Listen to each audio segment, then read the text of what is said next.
I've always had an obsession with the ocean. There's something about the waves, the wind, the sound of water crashing against rocks. It draws me in, almost like a siren's call. Even as a child, I would spend hours staring at the shoreline, imagining what lay beyond the horizon.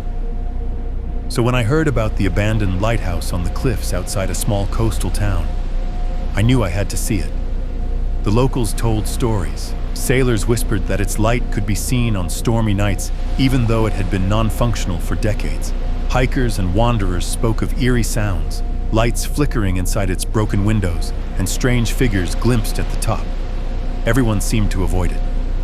But warnings never stopped me before. It was late October when I decided to go.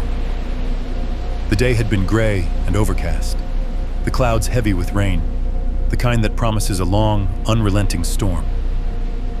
I drove along the winding coastal road, the ocean roaring violently beside me.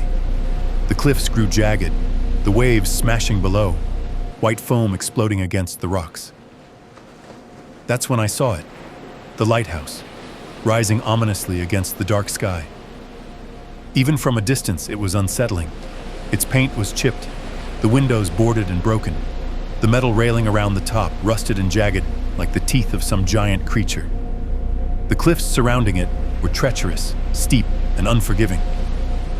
I parked my car a safe distance away, my hands gripping the steering wheel as the wind tore at my jacket and hair. The closer I got, the more a strange, heavy presence pressed down on me, as if the very air around the lighthouse were warning me to turn back.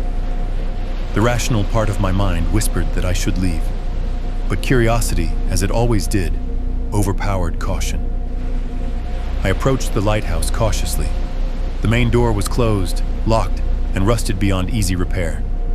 A section of the wall, however, had crumbled over time, leaving a jagged gap. I slipped through, stepping over broken stones and weeds that had taken root in the cracks. The inside smelled of salt, mold, and decay. Dust coated every surface, and small bits of debris crunched under my boots. Broken stairs spiraled upward into darkness. The walls were lined with peeling paint, graffiti, and water stains that made the whole place feel like it had been crying silently for decades. At first, it was exciting. I imagined standing at the top, looking out at the endless ocean, feeling the wind and the cold spray on my face. But as I climbed, the air grew colder. My breath came out in clouds, and the silence pressed on my ears. It wasn't just quiet. It was unnatural. The kind of silence that makes you hyper-aware of every small creak, every whisper of movement. My flashlight illuminated cobwebs hanging from the ceiling. The shadows of broken railings stretched long and sinister across the walls. When I finally reached the observation deck, I felt a momentary relief. The view was incredible. The ocean stretched endlessly, dark and violent, the sky threatening to release its storm. I leaned on the railing, absorbing the scene, the thrill of reaching a place so few had. And then I noticed them. Footprints. Not mine, and certainly not recent from the rain or dirt on my shoes, but older, smudged, leading toward the edge of the railing. Something had been here recently. And then I heard it, a soft, deliberate tapping from the spiral staircase below. My heart jumped. I told myself it was just the old wood settling, the wind, perhaps an animal. But the taps didn't move randomly. Step, tap, step, tap.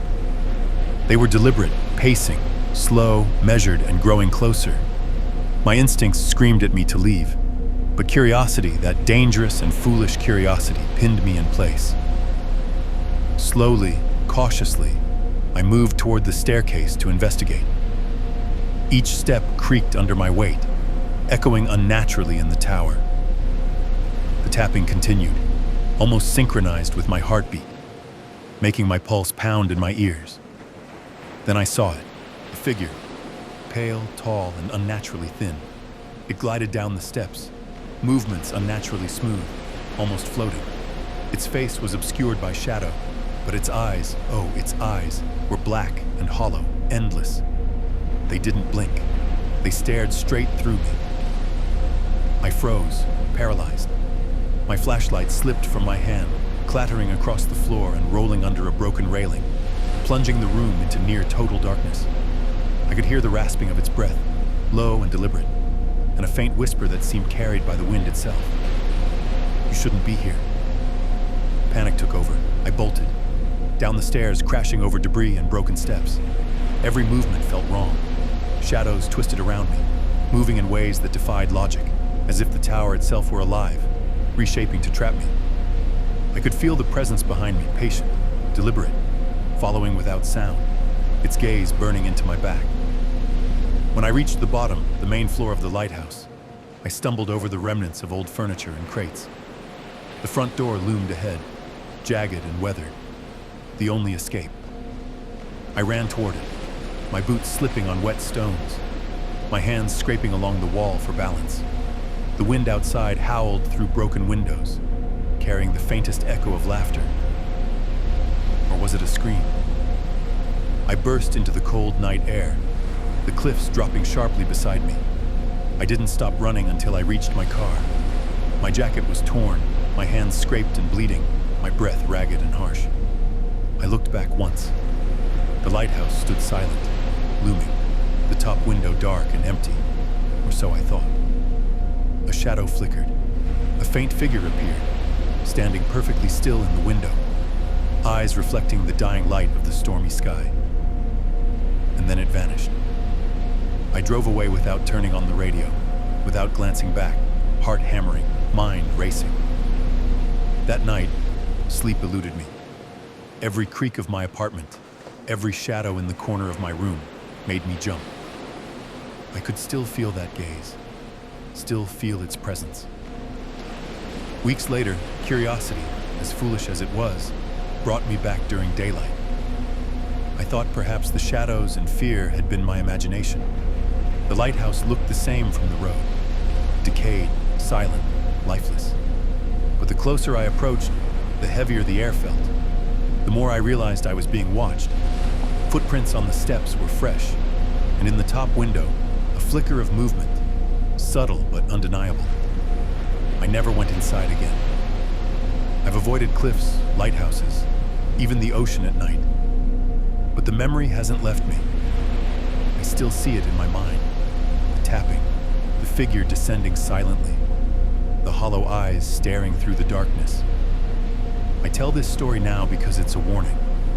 Curiosity can be dangerous. Trespassing into abandoned or forgotten places can have consequences that follow you long after you leave. Some places are patient, some places remember, and some things, like that figure in the lighthouse, wait. They wait for the next foolish soul to step inside, unaware of the price curiosity demands. Even now, when I drive along a deserted coastal road at night, I feel it, a shadow in the corner of my vision, a presence just beyond the edge of the cliffs. It reminds me that the lighthouse, and whatever dwells within, is still waiting, patient, silent, watching. Curiosity is a cost some of us are willing to pay, but some doors, once open, are never truly closed. Some trespassing stories follow you home, linger in your dreams, and remind you that some places are never empty. And the lighthouse? It's still there, waiting for the next curious soul brave or foolish enough to enter.